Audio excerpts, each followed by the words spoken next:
The city is ominously quiet, so much so that you can hear the hum in the background as it operates.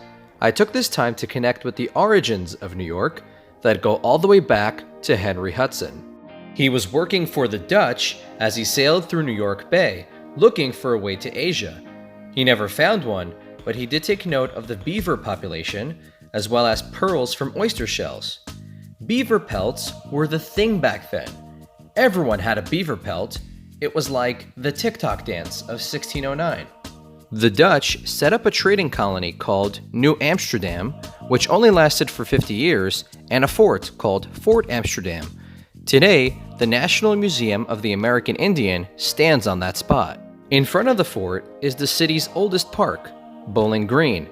It was originally a marketplace that was turned into a park in the 1730s. The British and the Dutch were fighting back in Europe, and when the British won in 1664, they took over New Amsterdam and renamed it New York.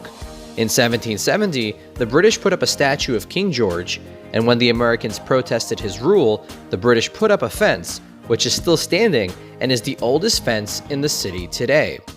After July 4th, 1776, rebels tore down the statue and shipped it to be made into bullets for the war. Bowling Green is also home to the Charging Bull, the symbol of the financial district, which is where the original Dutch town was located. The map of the town is known today as the Castello plan, and a bronze replica is located near the Staten Island Ferry. The Dutch built a bar where all the people with the most clout went to drink, and it eventually just became the Stadhuis, or City House. The British governor, who by the way had the smoothest name ever, Fraunces Lovelace, built a bar called the King's House, where the Stadhuis stood. The Stadhuis block was one of the few blocks remaining in New York City where the remains of the Dutch still exists. The developers of the new building left some evidence of the site, displaying the remains. The most famous Dutch street that still exists today is Broadway. The Indian name was Wigquazgek, meaning birch bark, and the Dutch name was Breedweg, meaning broad road, eventually translated to English as Broadway.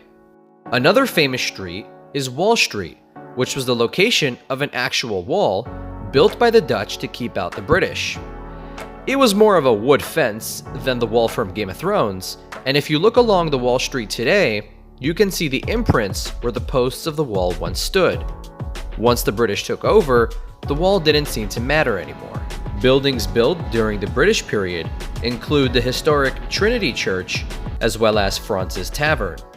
Before and after the Revolution, the tavern, similar to the Stadhuis, was home to many political offices.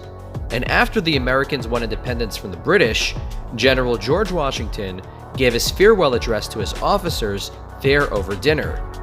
After the Revolution, Fraunces Tavern became the Capitol building of the new nation.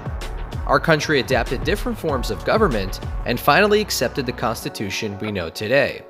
At this point, the Capitol building was moved to a building on Wall Street known as Federal Hall. The first Congress under the Constitution, the inauguration of the first president, George Washington, as well as the proposal and the passing of the Bill of Rights took place at Federal Hall. With a lot of debate happening now as to the origins of this country, it is comforting to know that our history is still there for us to explore and learn from. Hope you enjoyed this video.